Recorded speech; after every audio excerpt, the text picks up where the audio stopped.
Can't hear. On the bottom right of your computer, there's also a sound. See if you can slide that up. Oh, shoot. We're also live streaming, and I'll write that in the chat box on YouTube. So if you have a Zoom issue, feel free to head over to YouTube.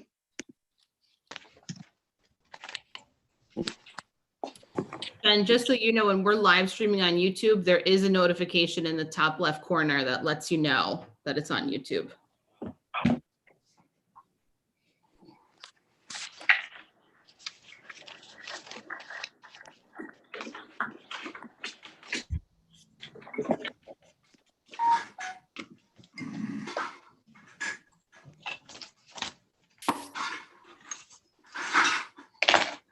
Hey guys, hello everyone. I hope I'm not late to the meeting. I think I'm in for the first time on time.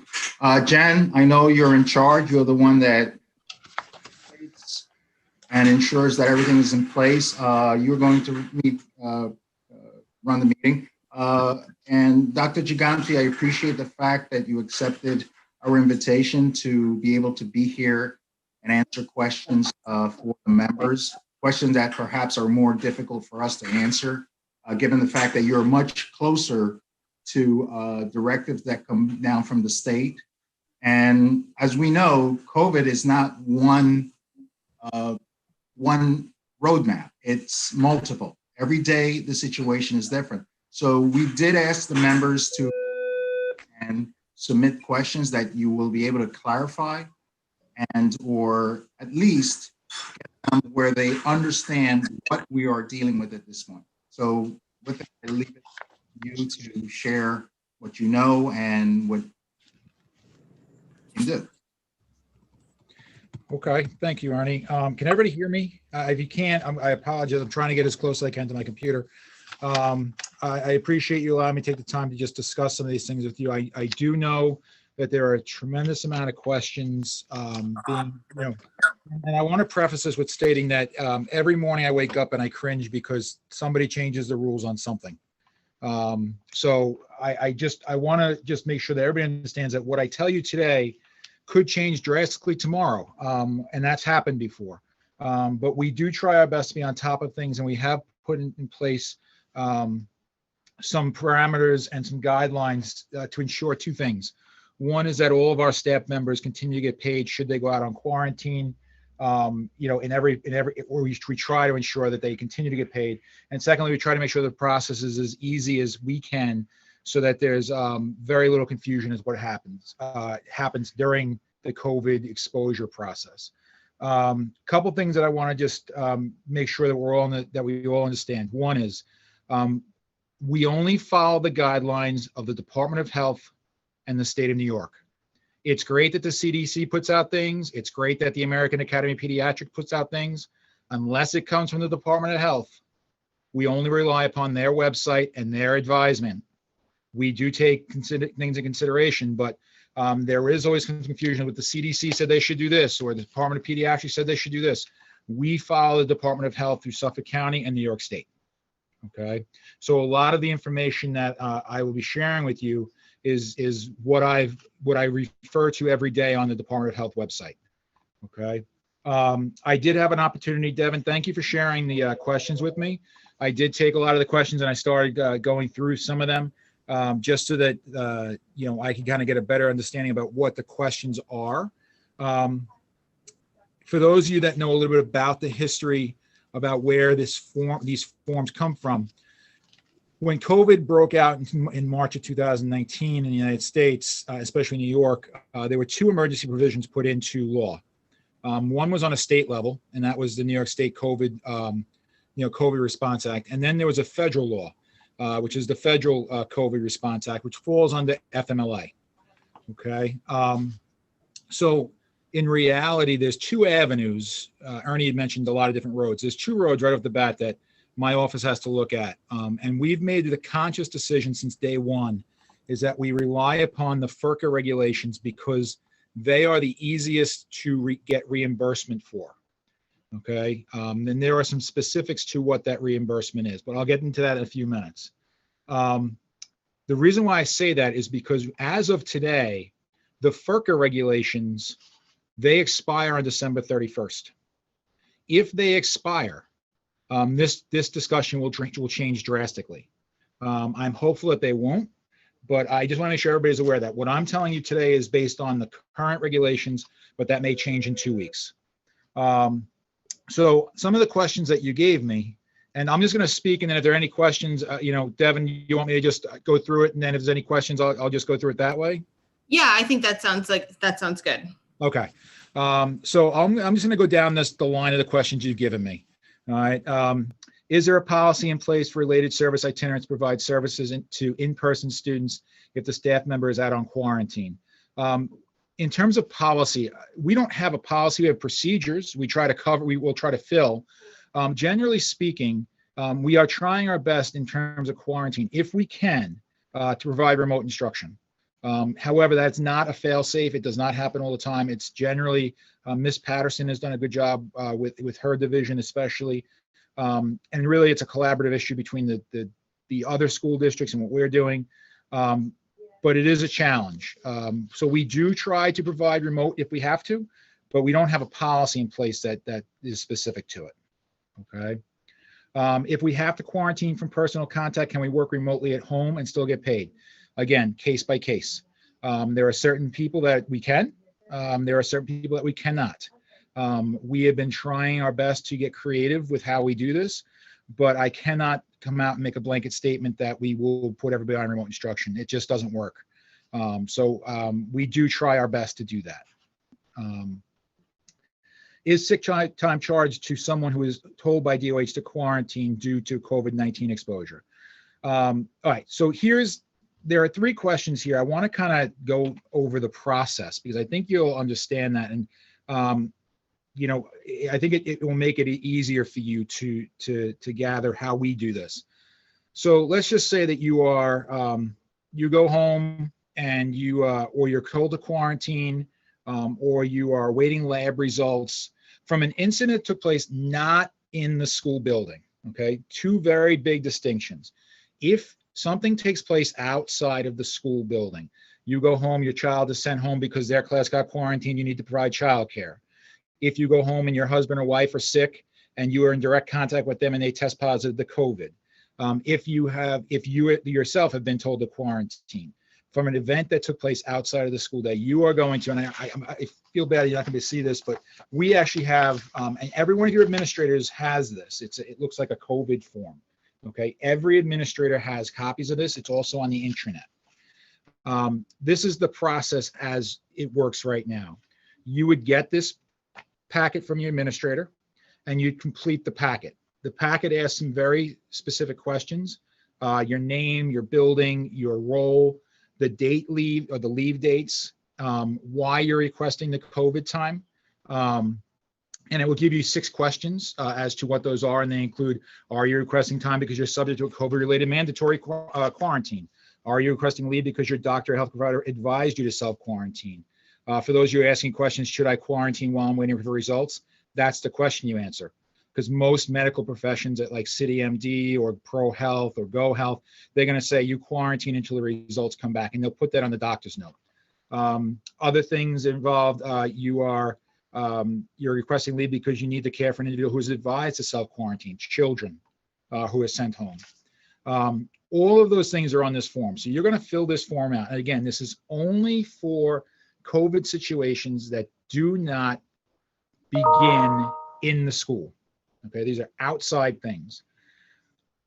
The key to this form is it has to be submitted. We have an email address that this gets submitted to. It's covid19@wsbfa.org. All right. And the key with this is that every one of the questions requires you to send documentation supporting this. If you got a Department of Health order of quarantine, you have to send me a copy. If you have a medical note saying you need to quarantine pending the results of your COVID test, you have to send me the copy. If a school sent home a memo saying that your child's been quarantined for 2 weeks because they've been exposed and you need to provide childcare, I need something from the school stating that they've been told to quarantine. Once I get all the information, it goes to payroll. Okay, it's been very smooth sailing for the most part. once they get all the information, I will release to payroll and say, I have the documentation to be able to pay your salaries out of the COVID funding.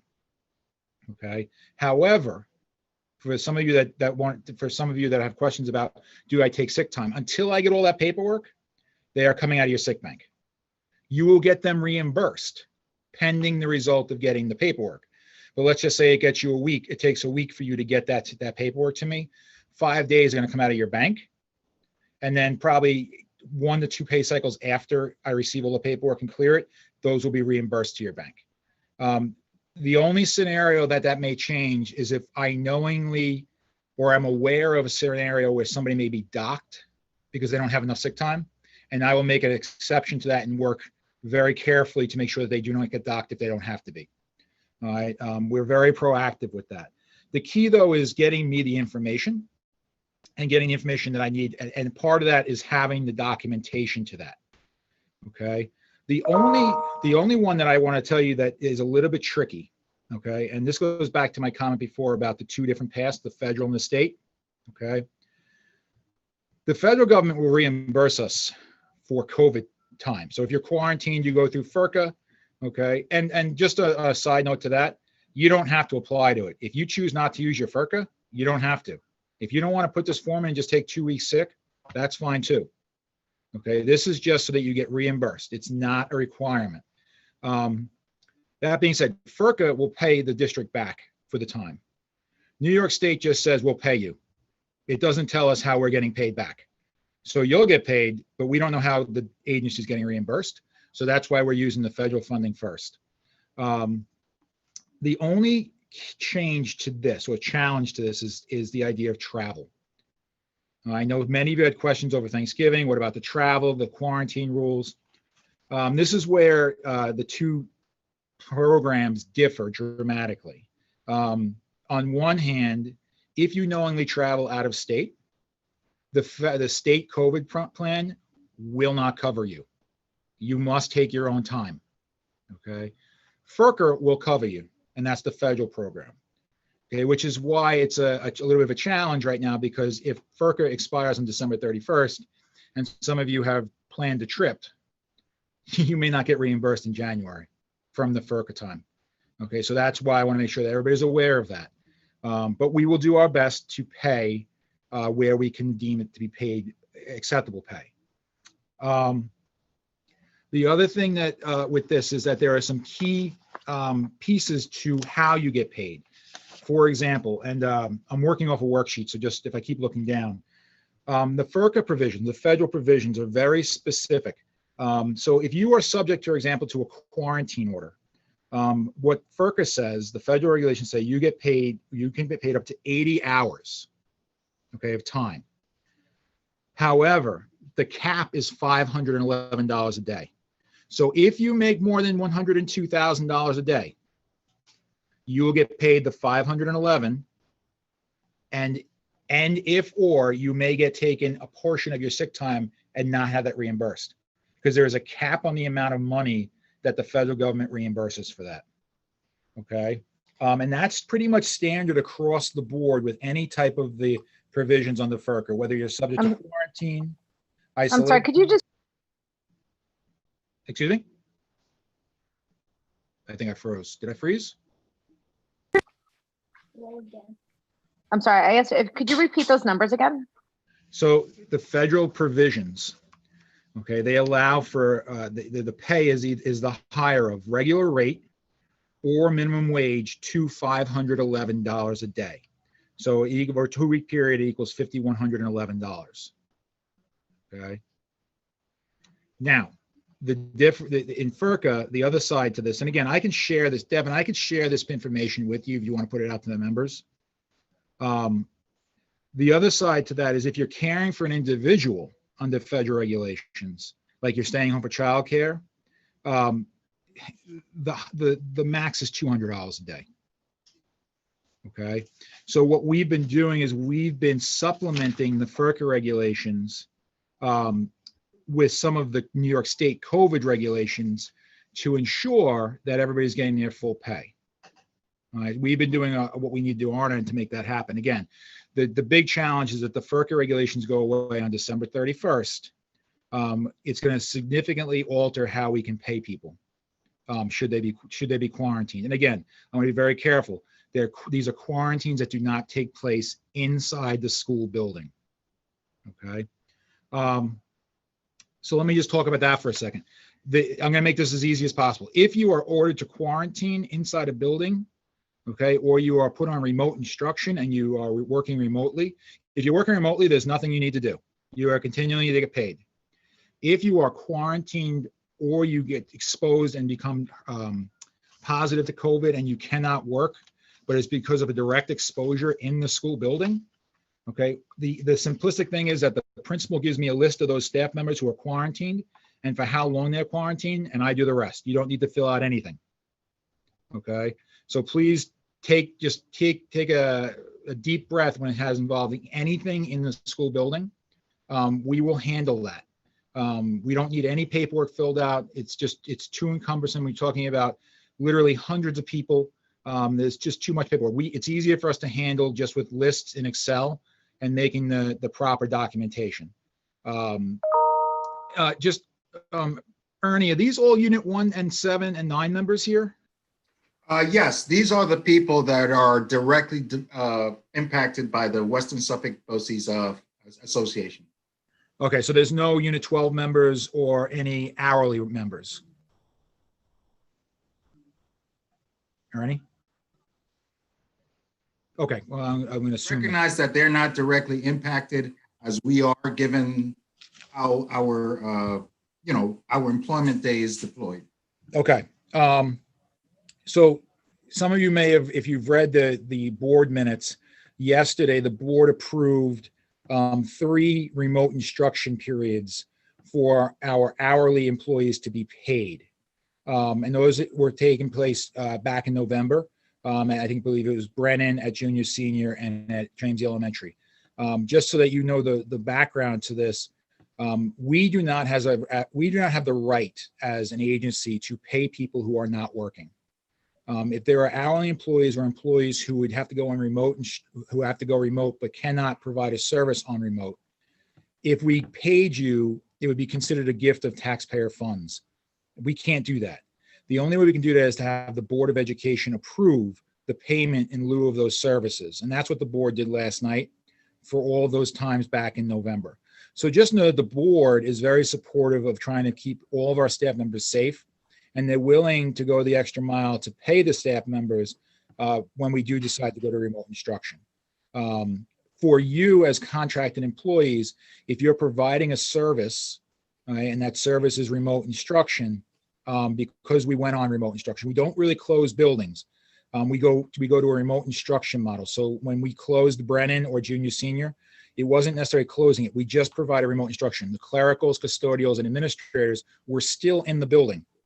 We just took the instructional piece and sent it home. So there's a little bit of just so everybody understands that.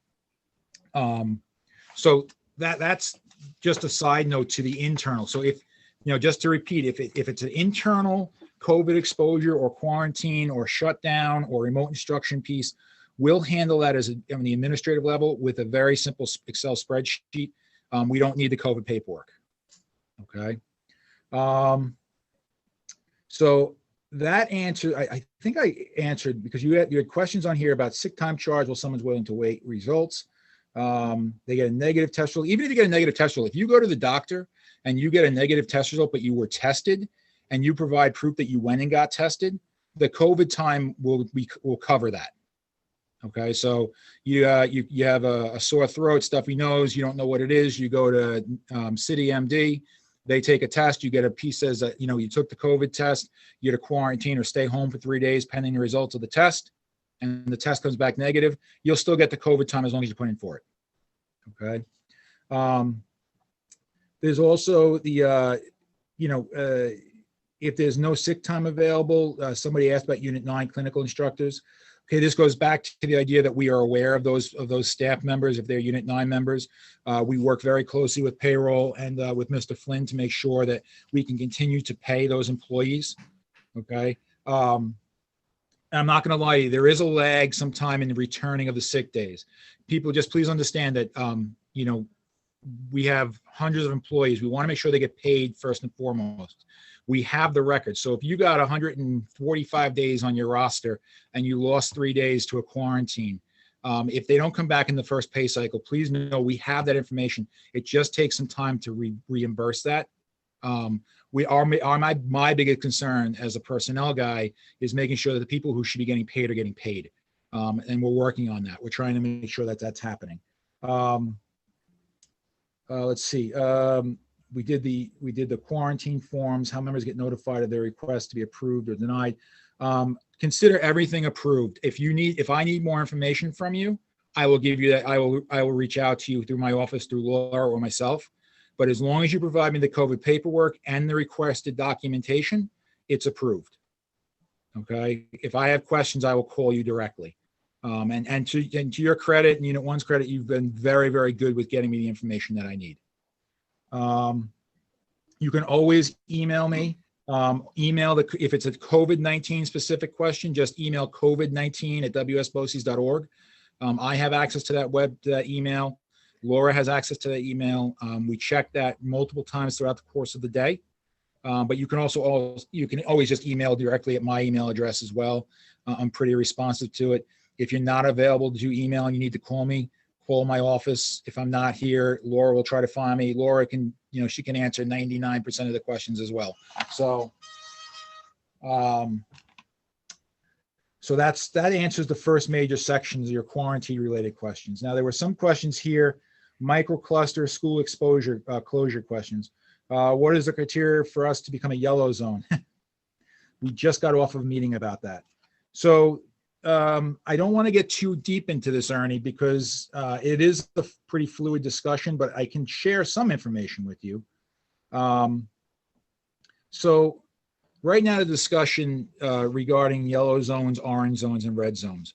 We are required by law, by a governor's directive, to put a testing plan in place so that we can test whether it be 20% or 30% of our students and staff if we need to, if we're designated as a yellow, red, or orange zone.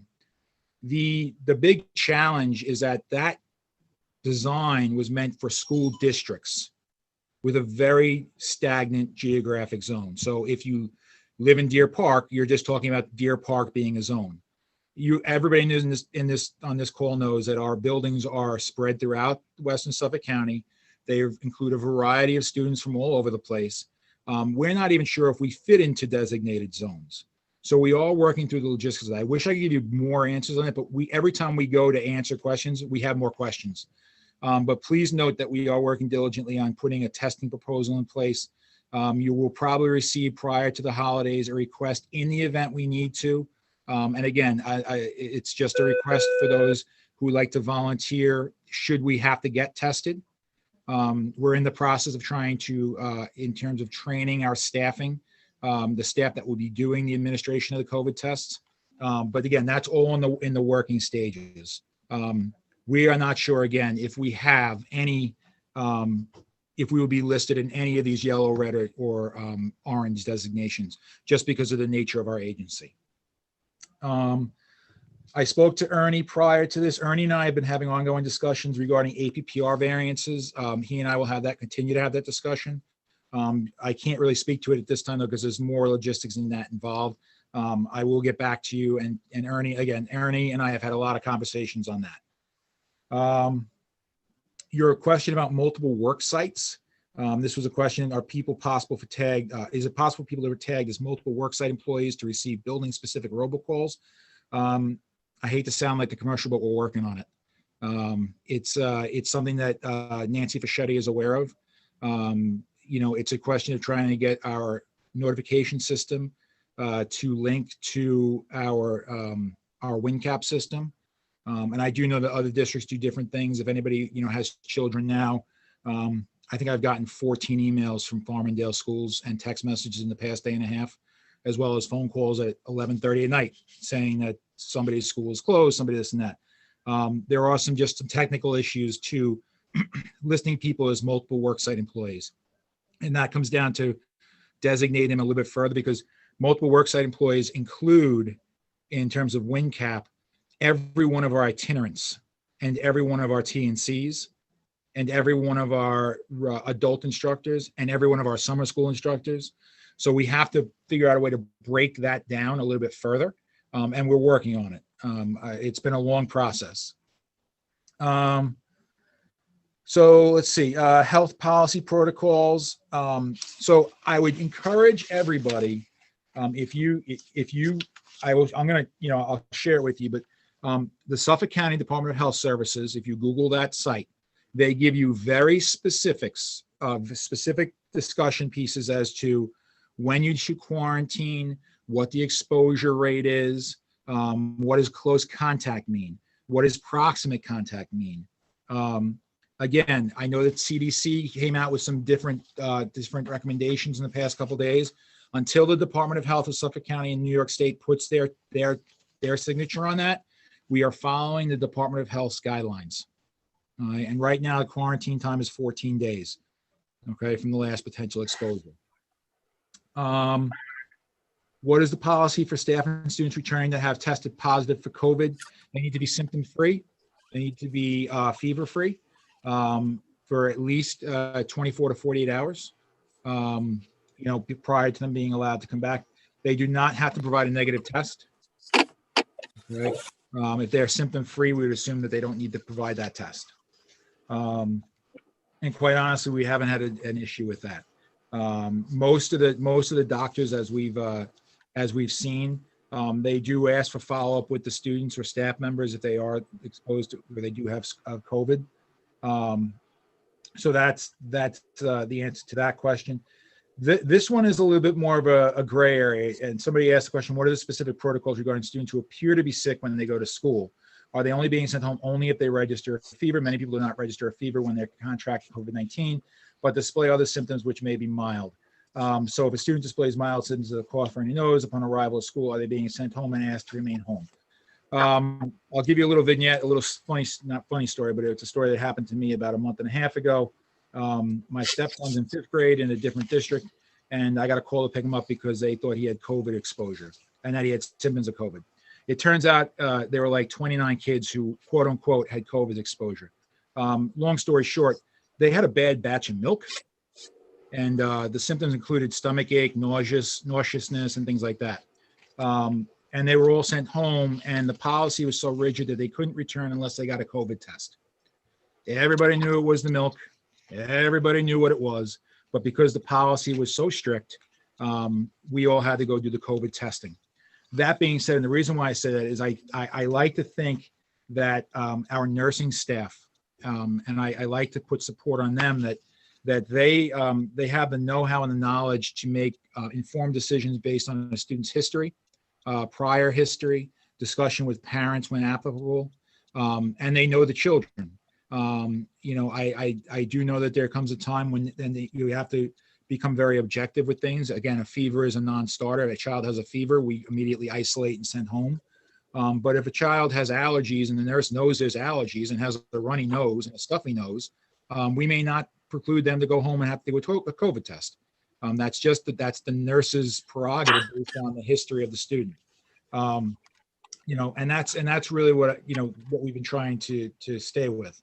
Now, again, we have found that a lot of students are asymptomatic, as well as other staff members.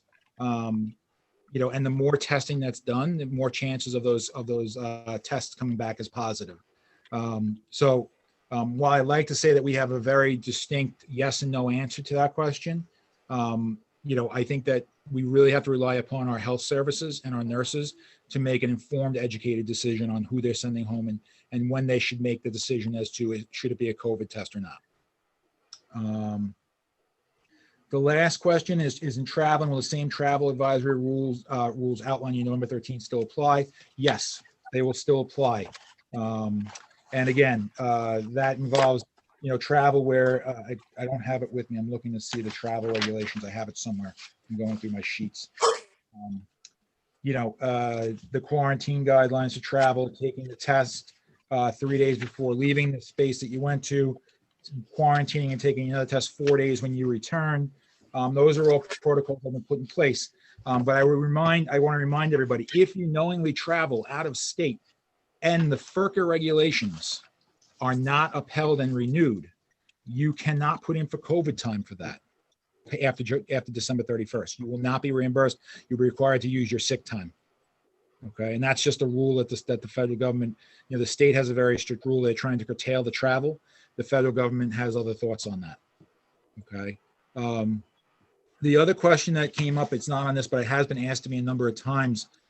So I'll end with this question is, when it comes down to FERCA and the COVID cases, initially the thought process was, how do these procedures, is this an infinite procedure? Can you go on COVID sick like 17 times? All right. Initially, the guidance that was given to us in July was no. You get one bite at the apple. You get one bite at your federal time, one bite at your state time. That has since changed in the sense that, we recognize that if you're in a classroom, you could be exposed multiple times. We don't want to take that ability for us to be able to, to pay and reimburse people for their services out of the realm. So we're taking a very progressive approach, again, which is why it's important that we keep an open line of communication. I'm sure some of you have experienced where you may have had a child sent home for a week to quarantine, and then someone came down with symptoms and they had to quarantine. These things all take place and they're happening on a much more frequent basis. I think the numbers that I have 192 COVID forms since September. And that doesn't include in school. That's just outside of school. So the process has been working. I think I've answered all the questions on this. Again, Devin, what I'll do is I'll fax all this to you as a PDF, if that's okay. That's great. So you can just share it with your members. Okay. And again, I know that some of you are going to hang up or end the Zoom call after I'm done. And I'll probably do the same thing. You'll be like, I had a question. I forgot it. Don't hesitate just to shoot me an email. Send me a phone call. I will answer it the best that I can. I think that the transparency is very important in this.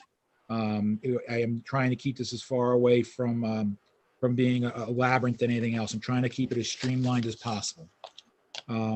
With that, Devin, how do you want to do any questions? Well, I was going to say, if you have a little bit time, there's some that have come through in the chat, not many yet. So we can start with that. And then you just let me know, if we finish, we're done. And then if we keep getting them, you just let me know when when your time is up. All right. So the first question I see is, anyone else's audio not working? Okay, no, these are mostly come to me privately. So Okay. if you don't mind, I'll just pose them to you. Sure. One question in regards to what you've just been saying about quarantines and all these procedures. Do these apply to in-person and remote teachers in the same way? So can you just give me an example of what so if I'm hearing you right, So say for childcare, for instance, if you have to put in COVID-related leave of absence to care for a child that has been quarantined, does that apply the same way to an in-person instructor as it does to someone teaching remotely? yes, everybody has the right to do that. If you're teaching remotely, you have the right to do that. If you are teaching remotely, but your child's home and you can't do the teaching and the remote instruction together, you can put in for COVID time. Okay, thank you. Someone asked, if the schools go back to home instruction, if we go remote, will nurses be in the building? And if they will not be in the building, will they be getting paid? So that's okay. So there's a lot of pieces to that, Devin. So we are trying to keep the buildings open. That's our first, and it's the goal of the Suffolk County Superintendents is to keep the buildings open on as long as we can. If the governor orders a closure, I would hope, and I can't speak for the Board of Education, that they're going to do the same thing that the board did in March, April, and May, and they voted on resolutions to release funds and continuing to pay all staff throughout the course of the school year. But that's the board's discretion to that. So I can't really answer that. Will the nurses continue to get paid or not? However, one of the things we are trying to do is, as I mentioned before, if we go to remote instruction, really what that means is that the students will be home. Technically speaking, the teachers could come in and teach from their classrooms if they have the access to do it. Clericals usually come into the building, custodial comes into the building. If nurses needed to come into the building to do their jobs, they could come in. We are Wow. required. What was that? No, that wasn't me. I think somebody. I'm Okay. If you know, sometimes we may call in the food service staff because we still are providing lunches for the free and reduced students, should they want to come and pick them up. So we are trying to do things, but you know, if it's a closure by the governor, that's a different story. That automatically shuts everything down, and then there's other things that take place. But we are trying our best not to close the schools. We're just trying to put things on remote instruction. Okay.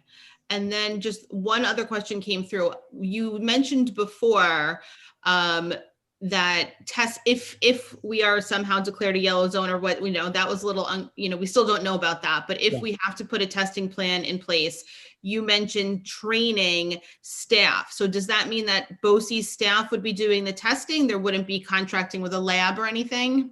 So the plan, and again, it's Devin, I want to be very careful with this because nothing's set in stone yet. We are literally working through this now. The governor has ordered that school staff be taught how to give COVID tests. They were not specific with who that staff was. We are taking the approach currently of evaluating what staff members would be asked to be trained. I can't say with certain who that is. I would guess that it would be the same people that are trained medically. But again, that's a discussion that we're working on right now. It's one that the governor put in place and doing. We did explore the option of using a private service. The challenge with private service, Devin, is that if you use a private service, the government will not reimburse you for the COVID tests, which means that you would have to get health insurance waivers and as well as collect health insurance from every staff member and student, because they would have to put that through health insurance and pay copays. We don't want to do that. Right. So we're kind of boxed in, and sorry for getting too detailed with that. It's just that there are frustration points that we have on our end too. But I'm optimistic. I don't necessarily think we're going to wind up testing, if it's my own opinion. I don't think we fall in the categories that they're asking us to categorize, because we have so many different paradigms, as well as the fact that our students are unique and special kids, and it's going to be very tough to do that. So, but we will have a plan in place in the next couple of days. Hopefully we'll get it out prior to the holiday break. Okay. And then let's see, one more. If someone goes to answer the screening questions in the morning and answers no, you put in the screening answers and it comes up that you should stay home, but you're capable of doing remote sessions. Are people allowed to do that, or does that have to be a sick day? It's got to be approved by the administrator. Okay. That's just the best way I can answer is that if there is a scenario where that could work, or a scenario where there's quarantine, the administrators, they're pretty responsive to that. My suggestion would be that you reach out to the administrator, see if that can work, and go from there. Okay, but I'm going to leave that in the administrator's hands. I don't know this. I don't know the individual programs well enough to be able to say with validity that everybody can or everybody can't. I want to leave that to the divisions to do. There's a follow-up to that. Hang on. Well, the question is, but if we start before our administrator starts, what do we do? So you can answer this, Dr. Gigante, but I would also say if that's a thing that you think may happen down the line, to have a conversation prior to it happening with an administrator. I would agree to that. Most, I would just have the conversation. I would have the conversation with your administrator and say, look, in the event that I'm quarantined or I have to stay home for quarantine, do I have the option to work remotely? I think that's going to involve, if I were the building administrator, I'd be asking, I need to know that all your students can get online. I need to make sure that you have a Google Classroom set up and it's ready to go with all the information you have, as well as lesson plans designed for remote instruction. I need to make sure that all of the aides that work in that classroom are available to be able to be in the classroom. I think there are some questions that the administrator is going to ask, but it's never too early to ask to have that in place. So in the event you have to, you can do that. Okay. And this is, I'm going to go out on a limb and say we don't know these things, and this is the confusing part of it. If students reside in a zone that goes orange, red, or yellow, are those students permitted to continue to come into school? I'm going to say yes, because the way the governor has worded it is that schools remaining open, whether it's orange, yellow, or red. Schools are not closing. The governor has made it very clear that he wants to do everything he can to keep the schools open. And if you listen to what he said at the end of last week, He's recognized that the schools have done a good job in making sure, that that we use proper protocols. He does not want students staying home. So he's going to do everything he can to keep them in our buildings. Mhm. And just to clarify, and I think this is where you were headed with this, but if down the line, if there is testing in school and if school staff is administering it, it would be people within the medical field. Yes. That's my hope. Yes, Yeah, that's okay. what, and the testing would be voluntary. So there would be a waiver sign off saying, yes, I'm agreeing to be voluntarily tested for COVID. But it Right. wouldn't be, the home ec teacher, for instance. No. Listen, I think that there's a reasonable, I would say, you're probably looking at nurses, Right. your LPNs, things like that. I think that that's the way to do it. Right. you know. Okay. Just wanted someone. And I think, just a side note, I think one of the bigger problems one of the biggest challenges we have to that is if you look at the rules that they're establishing for this testing, there needs to be a very large space designated to be able to do this. None of our schools really have that space available to do that, with the exception of some very specific programs. So there are a lot of logistics in this, and that's why it's been a painstakingly slow process to get it out. But we have spent hours on just trying to design it so that if we had to do it, we could do it. Okay. All right. Nothing else is coming through in the chat, and we are still 2 minutes away from 45 minutes. So we are doing really well. I try to keep these things as, and again, I hope I'm not too brief on this, but, look, again, my office is always open. I'm here to support the staff. Sometimes you may not like the answers I give, but I'm just going by what the letter of the law states. If I can find an answer for you, I will. And, please don't hesitate to reach out. I appreciate all of you taking the time to listen. And, I hope I gave you some clarity. Again, Devin, I'll email you this entire packet so you can share it with the members. But again, please, the one thing I caution with this is if you have to fill these forms out, please notify your administrator. Let them know you're doing it so they don't find out in the back end that you've sent me a COVID form and you've out for 14 days. Okay, let them know the process. It's very important to them as well. Okay. Anything else? No. All right. Well, if I don't talk to anybody, then please enjoy your holidays off. Please try to take some time to yourself. Enjoy your families as best you can, and stay safe and healthy, please. Thank you. So much Okay. for your time. Oh, you're welcome. Thank you. Thank you, Dr. Gigante. Thank you. Okay, guys, hello, everyone. I don't know if the executive board has time to listen to other concerns that they would like us to put forward regarding this. I personally don't feel that we all digested all the information, but I hope if you were affected in any way, that it answered your questions. So feel free that if you have to ask questions, ask them now. We can, we're available for you. I have a question. Actually, I just want to make a statement. I thought it was very informative, and he answered the question. When I was told to go in quarantine because of something that happened in the building, I did not have to fill out any form. I haven't filled it out. So I didn't have to fill out any form, but I was told I did. To answer that, there have been a lot of confusions. That's been one of my biggest issues dealing with this. I get this from one building. I get this, but don't get me wrong. As I get them, I appreciate them because we know what's going on. And even in talking to him, I almost came on every 10 minutes, I have to talk to him. What the hell is this? Junior, senior says this, Manipulation says this. No one knew, but it seems to be working out a lot better. And that was due that no one, the administrators did not understand how to proceed. No, they didn't. But you know what? No one knows. I know. I'm not taking anyone's side. I'm confused. This comes up, okay, there's item S, Article 16, Article 32. What the hell? You're just trying to teach the kids. You're just trying to do what's right. How do you keep track of all that?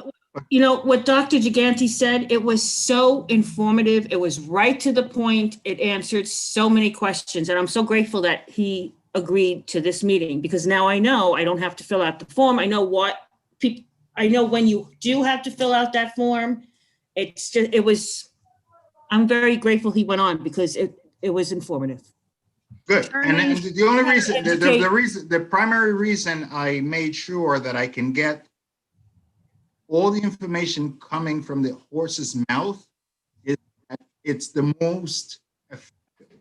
And I do it with Mike Flynn, him, and everyone that's in charge of a particular item. Let them be the ones to say it to us directly. Yeah, now we just have to educate the Correct. administrators.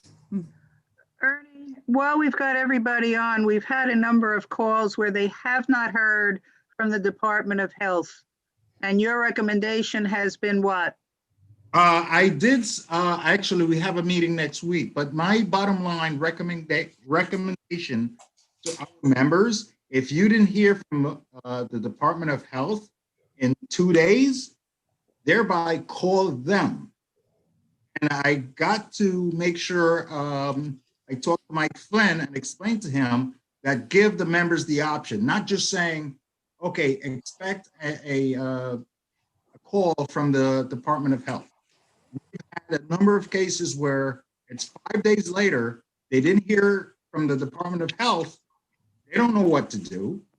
And as soon as they call the Department of Health, oh, no, you're not, you don't need to be quarantined. Well, that's a little ridiculous. And please, don't get me wrong, I don't blame them. There are a number of issues. This is big. When you see the numbers rising, it's extremely difficult for them to handle the situation, nonchalant. They can't just go forward and do it. So I would recommend, and I'll say this and I'll say it at the next RA meeting, please recommend to members after a day, meaning, and on the second day, if you didn't get a call, you need to call the Department of Health. We only learned this from members. We did not know it. I did not know. I understood that you would be contacted within a day or two. Well, we've had members that call us up and say, it's been 5 days. And until I call the Department of Health, I would not know what to do. So please, and I'll say this because I'm sure we have a lot of reps here, just keep that in the back of your head. If the member did not hear from the Department of Health, they should reach out to them. I have a question. Sure. Is there a reason, like, do we need to be listed with the Department of Health if we receive the call from the school? Like, if I didn't, and it's now 3 weeks later, should I still contact them and just have them like register my name that I had gotten a call to quarantine, or no? Technically speaking, the way I know it and I understand it is that it goes through a portal, and it's based on what they say, what they call contact tracing, meaning that they know who is connected to it. And BOCES is responsible, and it takes a bit of a time to pump all that information up to the Department of Health. And Right, no, I get that. What I'm saying is, like, if we had gotten a call to quarantine, but we never tested positive, should we be registered with the Department of Health? Tammy, when I was quarantined and I went to get tested, they put at City MD, they put all that information, and they contacted the Department of Health through the computer when I went to get tested. Okay, I don't know. I went to a Pro Health. I don't know if I think they all do that. I think they have to do that. If you go and get tested because you've been in contact with someone, I think the health, They do it. yeah. Ernie, one other thing people have been asking, and I think Dr. Gigante clarified it, but people have to sign that form. yes, that form is based on what you do. In other words, I I have to say it as it is. It tends to be more affecting to people that are itinerant or people that work in multiple buildings. I recently have a meeting with my building principal, and I'm just trying to figure out who are our members that are not directly in our district. It may not make sense for us, Didn't he but say that you don't have to fill out the form if it happened within a building? if you, right, that's correct. If you are, and you can go 100% remote, you should not be filling out the form. And I believe, Question came from the But if itinerant. it happened in a building, you don't have to fill it out at all. correct, well, right, because that is directly connected. But if you're to quarantine, given the other two circumstances, be it within the building but not associated with you, meaning the building was closed, or the district.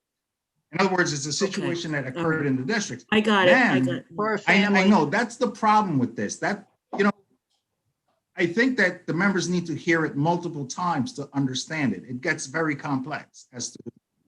Let's do the administrators. Sorry. I missed the first 10 minutes. If we have to stay home because the app says we have to stay home, are we gonna get a negative comment on our end of the year eval? Who is this? I do apologize. I'm sorry, this is Claudine Landy, an itinerant teacher. Yes, right now, we have not worked that out yet. There are a number of things that are contract binding that we have not been able to sit down and work it out. I will tell you this, that's not going to be the case. It Okay. will be handled, the administration has been very positive given where we are. And by the token, we have been having conversations on a constant basis to ensure that we don't do the wrong thing by the members. This is no fault of their own, so we should be good. That should not be the case. That, I don't believe that will be an issue, similar with the situation back in March. And when you got your comment, I believe in, I don't know, early June, it should be similar. Unless obviously something is, out of the ordinary. Ernie, I have a question for you. Sure. Being that, in cars, a lot of it's hands-on and the kids need to see it. If we do close down, which I hope we don't, will we be able to do live, like with Zoom or Google Classroom? Because, not only do the kids need to see us, I don't know about anybody else, but I need to see the kids. And I know that Nancy had said that we're not, or whoever it was came down the pike, said that we're not allowed to do live. If we do this, will we be able to? I do apologize to you because I will share myself and as an example. I was the one, and I will say this, and I will admit it, that was reluctant that we have to be providing the service always streaming. Right? I do apologize that I'm holding people up on this, but when my students started that, oh, Jesus Christ, I got two students that are out, and I was able to literally stream my class, I started doing it. But I went back to the administrator and I said, look, I'm doing it. They go, no, you agreed to not do it. I said, yeah, but that's the only way I could be effective with the kids. Now, I say that because I believe that the teacher, the individual, instructor, should have the ability to make the decision as to what is the most effective way to address their students, right? Right. Making it confusing. So yesterday we had a meeting, and this is a CTE thing, but I will say this. Mr. Jackson, and correct me if I'm wrong, he kind of felt that that's a doable thing.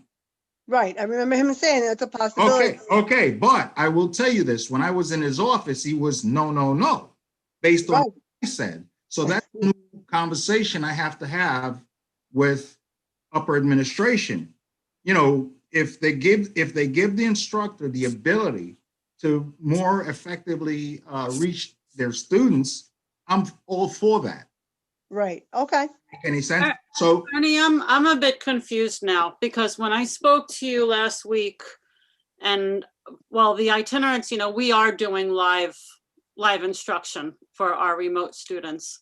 And when I spoke to you last week and I told you that 4 out of my 6 kids I did live and the other 2 I put stuff into a Google Classroom and sent stuff home, you told me that the other 2 that didn't constitute working with them for the day. But now correct. you're saying that even No, if they're not live- no, correct. In our conversation, the dilemma, because the I believe, and correct me if I'm wrong, you're itinerant. And Yes. itinerants, it's the agreement they have with the district is one thing. And if the district, for example, if you are, I don't know, Lindenhurst, Smithtown, and if they don't provide the mechanisms to have it a full remote, it's not going to happen. Number 2, in CTE, the mechanism is such that every instructor or every class could be remote on a snap of the fingers. That's the difference. So that's why I made sure, I believe it was you and a number of people that reached out to me to get Dr. Gigante to be here, because it is not exactly that one action fits all. It's different. It depends on who you are and what you do. That's what I was trying to explain then, that's like, yeah, if you're CTE, yeah, they'll tell you, you get a call right now, tonight, you're remote. You go remote tomorrow. You don't fill any paperwork, any paper. You don't do anything, you move on. But itinerants and certain departments, they will end up in a situation that they're not 100% remote. That was what I was trying to answer then. Sorry, go ahead. Okay, thanks. Ernie? Thank you, Ernie. Yes. Hi, it's Donna. I have a, Yes, dear. would it be proactive to put a plan in place before the board to figure out what it is they're going to do with clinical instructors and Unit 9 and hourly workers before the governor snaps his fingers and shuts school down, so that, you know, our health insurance and all those things that would be affected, you know, we'll know what's going on. I mean, I know they paid us last year, but I'm sensing from what Dr. Gigante said that they don't know exactly how the board is going to go. So I'm wondering, would it be proactive to get a plan in place now? Well, that's one thing that we've been looking at. The first board meeting regarding this occurred yesterday. I received the document, I believe, roughly midday today. Now, in that document, I don't see anything that is not favorable for our clinical instructors and the Unit 9. They're the ones that are in, in the most difficult situation. Right. One of the things that, and I'll apologize to you, I got it maybe midday today, I've not been able to look at it, is that in multiple times when I sit with administration, the goal is, hey, no, these people can perform XYZ way, right? And unless the board totally decides to go in a different direction, every mechanism by BOCES is being made to protect those members. That's being done. We're proactive on it. The dilemma is up until what level we have control. Yeah, because I think all clinical instructors can provide remote instruction for the students, because that's what, I mean, without. I will fully agree with you. And quite frankly, that would be the means by which you can justify still giving this person a payment. The Right. difference is, That in mind. I'm Unit sorry? 9 have been providing clinical. up in Oh, no, North I am Jersey. I'm not saying they're not. I had no time. What I'm saying is that when you have to justify to the state, you have to do it in a particular way. Right. So- Like, we'd actually so- do something. Yeah, I get it. I'm sorry. You go to the state and you say, it's quite frankly, I just had a number of conversations, I believe 2 days ago with Mike Flynn, and the state doesn't understand how BOCES work. Do I make any sense? Yes, of course, because we don't understand the clinical or the. Right. So, but then it's our responsibility. It's the executive board, the RA's responsibility, in addition to the agency, to ensure that clinical support or whomever it is protected. And we are working on that. But now, can we introduce other things? I am very skeptical on that, because if what we're introducing right now is working and they're protecting them, and unless the state says, hey, you know what? No, we're not going to deal with this, or the districts are saying, hey, we're not going to subscribe to it. Well, I wouldn't, I wouldn't push the issue. My bottom line is, as it stands right now, and you may not know, but I did share this, and all of us know on the executive board that I have been looking at, or we have been looking at perhaps having a memorandum of agreement to deal with this. Well, I'm not sure it's the most effective. So we got to be very careful. Not wait until it happens, and then everybody's got their hands in the air, like, oh, what are we gonna do with all these Well- clinical instructors in Unit 9? Well, There's no decision. well, guess what? Even Unit 1 is the same thing. Everybody is up in the air. There is no one group. No, I know, but the assumption is that Unit 1 can be remote. They don't understand that clinical instructors can be remote through videos and through worksheets. through all- And again, the executive board and the RA may disagree with me. My thing is, that person needs to be protected. I am not looking at what mechanism to put in place, and if it's not doable, then that member is not protected. I'm not looking at that. I am looking at the big picture. All right, just do your best for us. That's all, Ernie. I'm sorry? Just do your best for us. Yeah, but I just look to protect the membership as a whole. Okay, thank you, In Ernie. that realm, we'll do what we have to do. Okay, thank you. Any more questions, concerns? Jen, you here? I don't know, members don't have other questions? Ernie, there's nothing in the chat. Nothing. No, we're good. All information that's shared with us, we'll make sure we put it on our website, and so you guys have everything, if whatever Dr. Gigante wants us to share. Ellen, do you have a question? Nope. My question was answered. Awesome. Okay, and I just want to say we're continuing. Every day is a new day. Okay, it's almost not looking at the weather and you wake up in the morning and there's snow on the ground. It sounds ridiculous what I'm saying, but you just came out of the house. Wait a minute, there's snow on the ground. You don't know. My experience in dealing with all this COVID issues in our agency, there are no two that are equal. They are totally different. And it's difficult for members to understand it because they have never been involved in it. It always reminds me when I travel to certain countries, I have no clue that the fact that I'm chewing gum, I'm in trouble. And that's what this COVID thing is. You're experiencing an environment that you're not accustomed to, and it's difficult. So I think that administration and us can perhaps make it work. Perhaps, figure out what is wrong.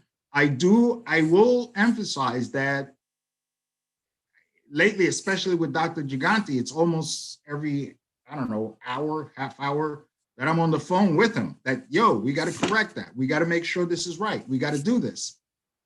You know, no one sees that and no one understands that, but that's what it takes to make members feel comfortable and come up with a plan, not to make members feel comfortable, myself or the executive board having a conversation with him, is that to come up with mechanism that can get the members to feel comfortable. That is the biggest dilemma that we have right now. It's how do you feel comfortable? You don't know. FYI, for the people that are here, I'm going to say this now. And this is strictly my opinion. This is not something that we've had an opportunity, and please bear with me, to discuss at the executive board level and at the RA level. The one thing that I will try to press is that, given the fact that you have the red zone, yellow zone, orange zone, I'm not sure all the levels they have, is I will be advocating, because it's something that we will have to negotiate, is I will be advocating that most, if not all, our members participate in being tested for multiple reasons.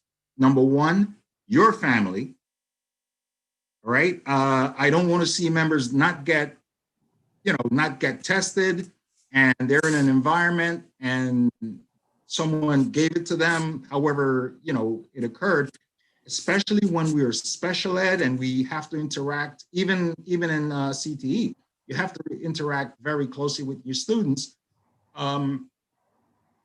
Get infected, you take it home to your family, you keep spreading it, and God forbid, you have a elderly parent, Ernie, are you talking about getting tested within the building if they have the? Yes, because Okay. that's what I'm referring to. They're saying, what the governor said, and I'll explain that at the RA meeting, is that, hey, there were different conditions. One, you need to have 20% of your staff being tested. What does that all mean? Well, again, that's all dependent on the zone you're in. Do I make sense? Like zone yellow, orange, and red. Now, take our members. We're getting people from everywhere. And this is a conversation we've been having with Mike Flynn. Okay, Lindenhurst is yellow. Northport is red. How do you deal with it? We don't know. But we're looking, at least I personally will look to encourage members to sign up to get tested. One, it will ensure that you're not infected, and when you go home, you're okay. I mean, it doesn't guarantee it, but you're okay. Two, it gives you the opportunity to get the tests at work, where you didn't spend 3 hours in a city, what do you guys call it? City MD? What is it called? City MD? Medical. But anyway, to get tested at one of these places, and the last thing I heard, it takes 3 hours. Not necessarily every case, but it could take up to 3 hours to get it done. Or end up having to go to your own clinician and pay an addition, or pay $25. So if you get it for free, I will encourage that, because if you don't have that number, then they're obligated to close the school. Ernie, what Yes. about for the itinerants? Is that only if we're in a a BOCES building, or does that go for the regular district that we're in? I be honest with you, I would love for you to write me a 10-page list of your concerns. Not your concern directly, I mean itinerant's concern, because there is a lot that plays into the equation. As I explained to you, there was a few days ago, itinerants, there are situations where a district, like for example, I believe, I could be wrong, don't hold me to it, but I believe like Smithtown, BOCES is more than glad to say, hey, let's go 100% remote right now. But Smithtown says, no, no, no, no. We don't have the mechanisms, or we're not going to do it. Well, guess what? You can't do it.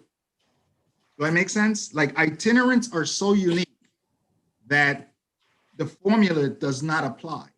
It's like we had the problem in Lindenhurst, Tammy, where our BOCES laptops weren't compatible with the Lindenhurst. I mean, we worked that out in different ways, but there are situations that come up with itinerants. Right, yeah. Okay, I need to leave. I've got a 5 o'clock appointment. But But that's thank you, okay. everybody. Yeah, but I will answer that. Actually, Phil, it's Yeah. interesting you said that. The compatibility is not so much the problem, is the problem primarily is the district, getting on board with the remote. Yeah, it's an IT problem. Yeah. Yes, and oh, we have that, and quite frankly, if anyone here is in CTE, they may understand that there is a problem because some districts do not allow BOCES to have the cross compatibility. Right, Ernie, I'm on the divisional tech committee, and that was one of the things that came up. BOCES has whitelisted all of our districts so that on a BOCES device, the student can access their home district.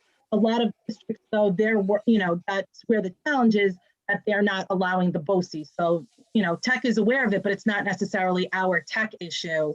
No, it's not our tech issue. It's usually theirs, but there's no interfacing. It's the districts that don't, really open up their devices to others. Correct.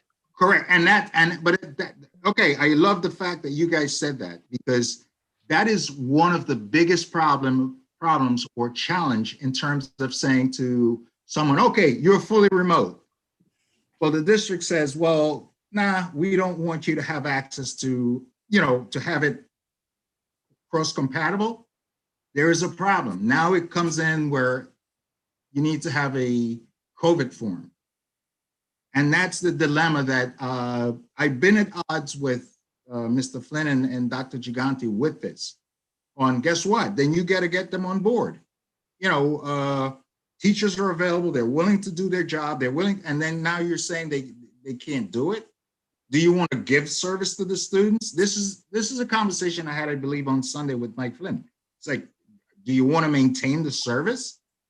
But even, Ernie, even as Tammy said before, there are times where we may have difficulty with IT, but we're able to use the phone and we're able to use internet, regular internet, and or mail packets to them. That should count. That shouldn't be held against us as far as connecting in an emergency situation with the student. Exactly, and what I had discussed, and then I really need to jump off, is that of my 6 students, 4 of them I did see face to face. 2 of them I put stuff into their Google Classrooms. I gave their classroom teachers information, work to do, and I called the parents and I gave the parents work for them to do. Right. So technically, I worked with all 6 of my students for that day, but I will disagree with you. I agree with you, and like when I had the conversation at lunch with you, I know. The fact is where the technicality comes in, whether or not you can declare your class 100% remote. That is the dilemma. Yes, you will do everything possible. And I know this from virtually all our members. They will do everything possible to make sure that they reach the student. The dilemma is the mechanisms that are available.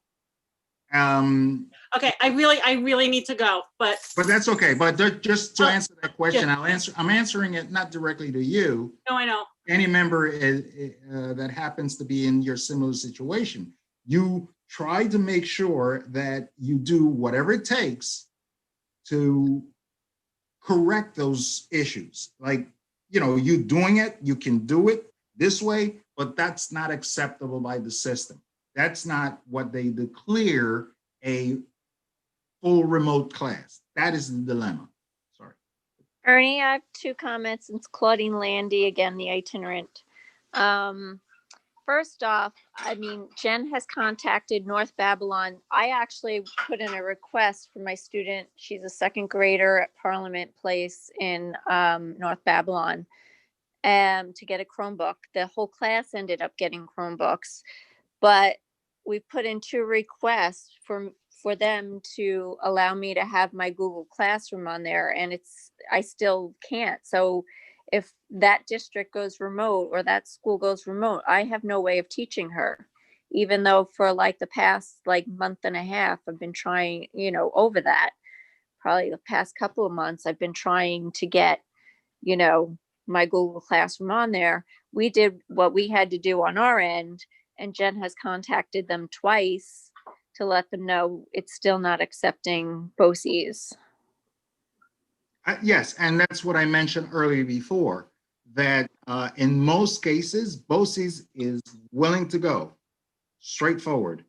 They want to go, they want to do it. They rather have that student on remote. The problem is the districts and their firewalls do not want to make it fully acceptable. And I will continue, and the executive board will continue to push.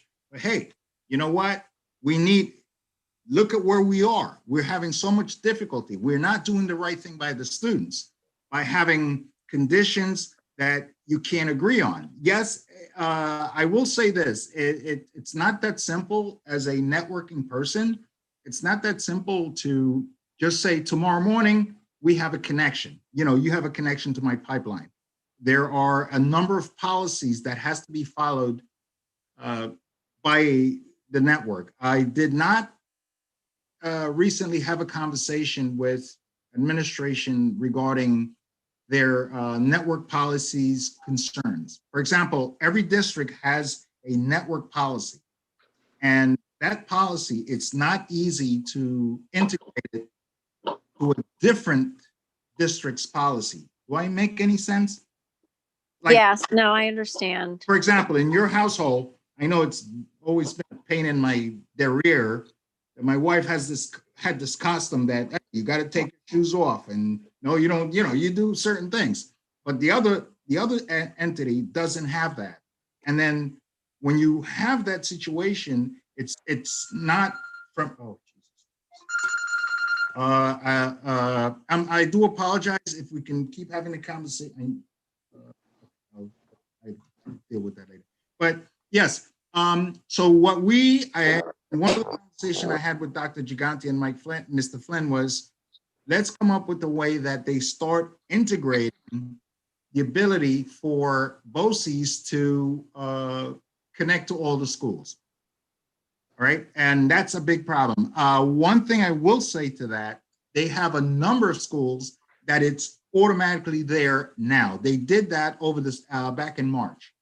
It's there. Technologically. North Babylon, I can't speak to it, but that's something that we're going to have to make sure that we talk to North Babylon to have that done. My second thing is that when I go into buildings, there's like no contact tracing in either North Babylon or Kings Park. Like I walk into the building in Kings Park, I don't sign in anywhere. In North Babylon, I sign into the main book and I write where I've been, but like there's probably like COVID cases could be happening where I might have interaction and nobody's going to really know. Yeah. Jen, can you do me a favor? Can you write that down for me? Jen?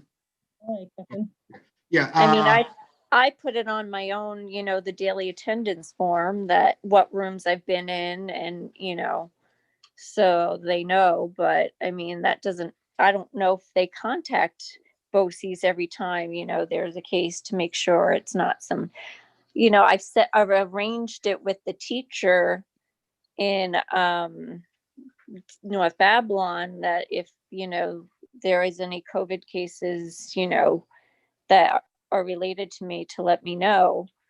But Kings Park, sometimes I push in, so, and I push into two different classes. I believe me, I understand that particular position, and I know within our buildings, I'm going to voucher, but I'm not 100% sure. But I know in my building, we have an attendance sheet, which lists all the students and their. Yeah, I'm in actually 3 buildings. I'm at the elementary, the junior, senior, and I'm at Brennan. Yeah, but you know what? I don't think we can. And I do all those forms. Yeah, but what I'm getting at is, let's say, for example, you go into North Babylon and you walk in the building, they have a policy that they had to get approved by the state. Now, I will say, sorry. Okay. Now, they got it approved by the state. Now, there has to be contact tracing. I believe BOCES put an extra layer to it, but some districts may not. Now, if you go in the building and you're servicing a child, now you service individual children's in the building, or you do a class, or you do. She does individual. Okay, in a case like that, then technically you're put in a position where you are isolated from everybody else. Am I correct? No, she's doing push-in. Oh, she's in the physical. Some she's doing individual, some she's doing push-in. Have you brought this up with Jen? Because Jen has been good at dealing with the districts, and this is something, it should be administrator to administrator to help you. Yeah, But we have. the thing is, and you know what, Claudine, you're right. But I don't know if we could dictate to the districts. No, we can't. Well, no, but hold talk to on. them. That's what I want to clarify. And again, I'm sorry, what's your name again? Claudine. Claudine, when you get a chance, call me individually so I can really understand it, because providing you with a location separate from everybody else, then unless that child was involved with anything else and you put on the record that you were there and you were involved with that student for XYZ number of time, then you will be on the contact trace. But that's the thing, Ernie. That's the thing. She goes into a building and they don't have a record. She doesn't have to fill out any form. She doesn't have to sign anything. It's not like the BOCES buildings. But that's why I'm saying there should They be. don't do contact tracing like they do with BOCES. All I have to do is sign my initials that I was there and that I left. That's it. So if someone in the room she was in, Jen, she was in contact with can you someone write with that down COVID? for me?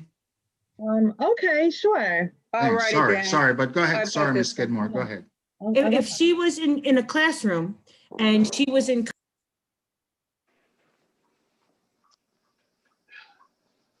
What happened? Kathy, you're on mute. Yeah, I was like, what happened? I can't hear anything. She may go into a classroom and she may be in contact with someone in that classroom who was tested positive.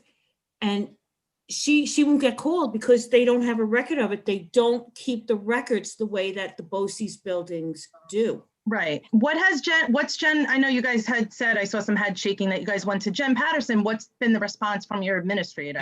Our administrators told us to keep schedules within the buildings and kind of encourage the teachers that you're in there to keep schedules within the classrooms and encourage them in the buildings. But again, it's, we encourage, but it's kind of. Has she spoken to the principals of those buildings? Some of those buildings, yes, not all.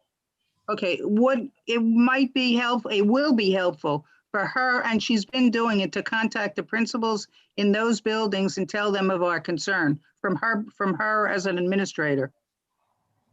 Got it. Yeah, okay.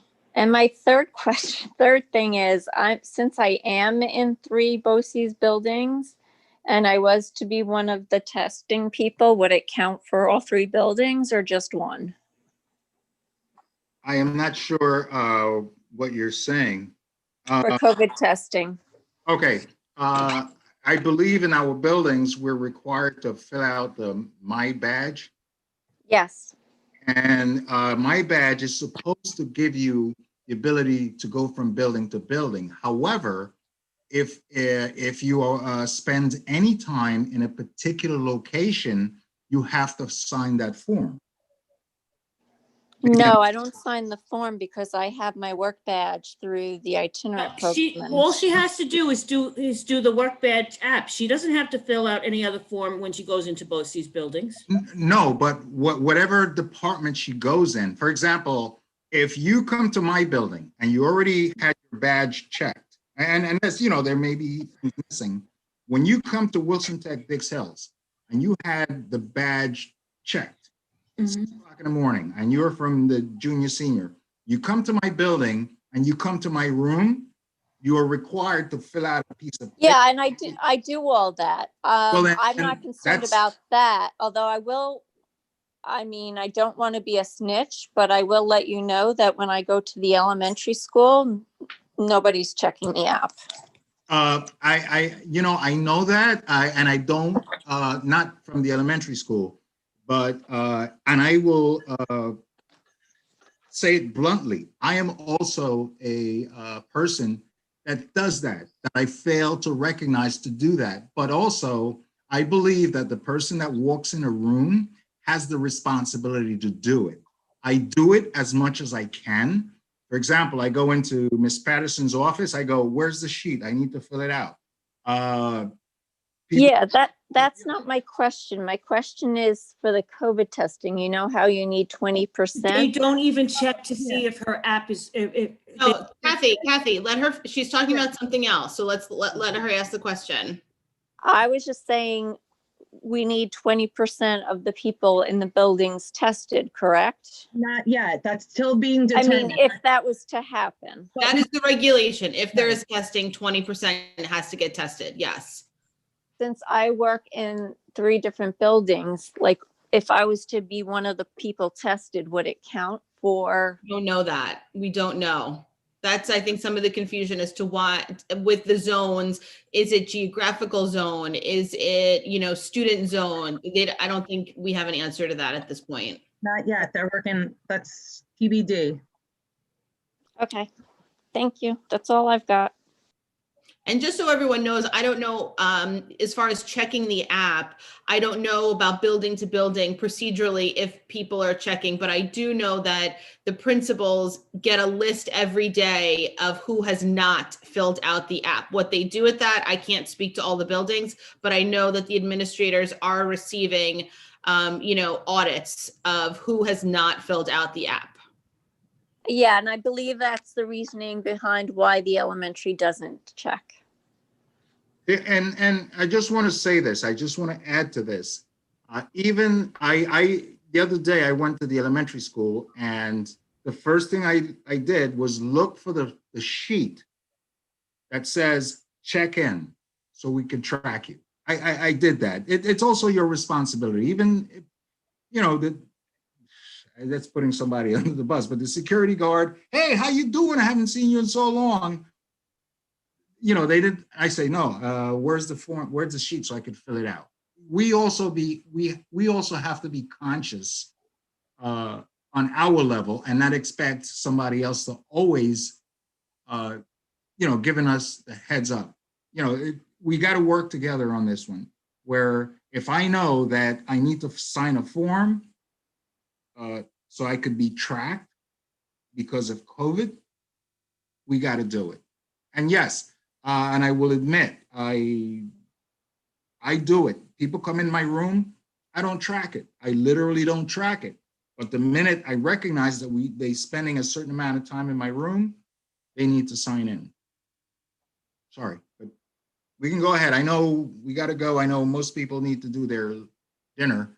But if there are any other quick questions, and like I said, most everything we can address quickly, some will take time. But if we have any other question.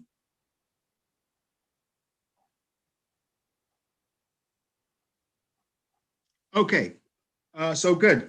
We have the RA meeting on, I believe it's on Wednesday. Please, if there are questions or concern, we'll be available to answer the questions and confirm anything you need to know. There are some information that I need to share with members. As you know, we've made the RA meeting open to all members in order to, consolidate how we reach out to people. And also we have the website that keeps updating anything that members should need to know. So we're available for you. At the next RA meeting, I will consult with the executive board, and there are a number of things that we need to talk about given where we are. So if you can, please attend the RA meeting. It's open to everyone. Anyone that was not here today, they will be able to get questions, answers on that day. If you can submit them in advance to Ms. Anderson, it would help a lot, because at least if we don't have the answers directly, we can research it and have it there and then. Jen, I don't know if you see anything in the chat that members need anything else answered or.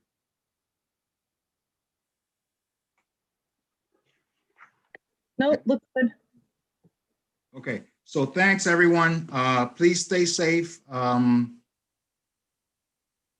we're here for you. And we'll do everything we can to make it as workable as possible. Thank you. We don't know anything. Thank you. Thanks, guys. Thanks, guys. I appreciate being here.